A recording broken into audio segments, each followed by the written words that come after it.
For years, I thought, how do you know when to be a John the Baptist? How do you learn where your success and your glory is in others being up front? I was part of the high school ministry. We were starting a new high school in Riverside, California. It was a wide open school. We could do anything we wanted there. Teachers knew me, kids knew me, coaches knew me. I'm an outgoing, gregarious kind of guy. Within a couple years, we had 60, 70 kids from the high school involved in what we were doing. Wow. It was as good as it gets. It was just like everything we touched turned to gold. And then one day, the principal called me in and said, Jim, I've made the decision not to allow you on campus anymore. And I said, Mr. Principal, why? I just don't want you. I go, what have I done illegal? Nothing. In fact, you do everything legal. You are well within the boundaries of the law. And I said, so why am I not allowed on campus? He says, I'm the principal. It's my decision. You're gone. The only way you get back on campus is if you take me to court. And I was like stunned. And I walked out and I stood outside the campus, and it was an open campus, but there were doors, and they closed the doors, and there I stood outside. And I thought, here I am with the good news of the kingdom standing outside, and this guy is in there. And I just like, and at that point, God began to change my perspective about what ministry is. Because I thought, how can I do this if I can't get on campus? I can't speak in classrooms. I can't help with school activities. I can't walk around and meet kids at lunch. I used to just walk in and sit down at the lunch table, and all the table was full of kids, and kids were standing around asking questions. And pretty soon there's kids on all the benches and standing just to listen, you know. Now I can't do that anymore. All that stopped. And I realized at that point that everything I had done was what I affectionately have come to call the Jim Wunder show. And everything that revolved around me, I can't do anymore. And I realized at that point that I needed to change the way that I thought about things. That I need to move from a me focus to a we focus. And it became, what can I do to raise up volunteers? And the number one group of volunteers were teachers, because teachers were always inside. Also, I need to start discipling students so that they own it.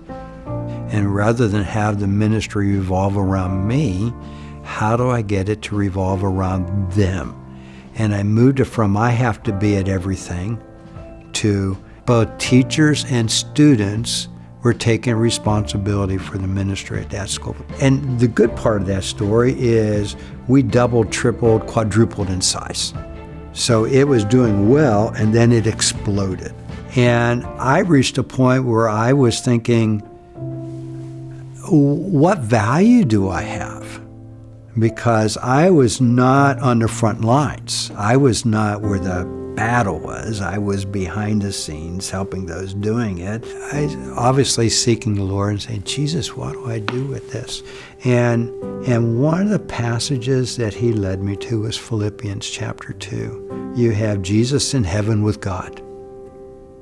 From all eternity, glory, everything. And Jesus gave all of that up and came to earth to be a servant to the point of death. And God said, are you willing to be a servant, Jim? Are you willing to die to your glory? Are you willing to die to your name being known? Are you willing to die to all of the benefit that comes from being, really good at something? I struggled with that, and eventually I said yes. And when I finally surrendered to that and realized that their success is my success, as they excelled, I was part of their excelling. They were doing it effectively because of, among other things, my input into their life, and I could celebrate a we. And so, well, here, I'll ask you, have you ever heard of Simone Biles? Yeah, you can see her. Well, as soon as I say it, you can see her going down that mat and doing the flips and the curls and sticks it. How about Michael Phelps? Unbelievable. This guy jumps in the water, walks out with the gold. Who's their coach? Do you know who their coaches were? Yeah. Most people don't know who their coaches are. But would they be where they are if they didn't have a coach? No. They would have never achieved what they achieved if there was not somebody coaching them. The glory of the coach is in a practice session, giving them courage, giving them hope. The glory of the coach is seeing the small little things that if the athlete can do this one little thing differently, they get exponential increase.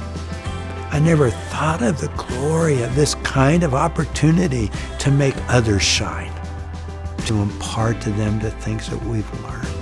And you learn it, it's just, if Jesus had not left the throne and come and gave it all up, trained others,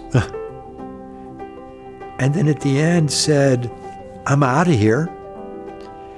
And he actually didn't say, and if he didn't say, and it's good that I'm out of here, how do we learn to say it's good that I'm out of here?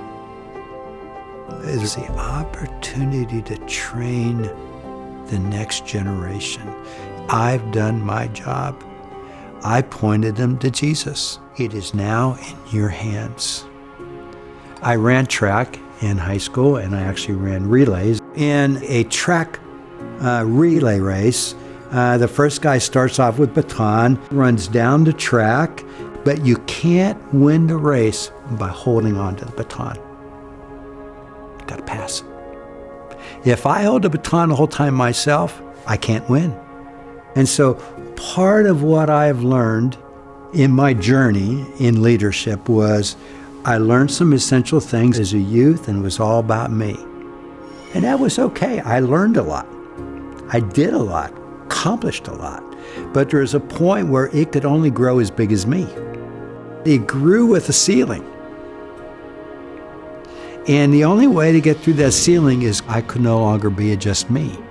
And I had to learn, how do I multiply myself through people that I work with? And I have learned not only to be a we, so it's from me to we, and then it's about how I can give this to you so you can run with it. With the good news of the kingdom now in your hands.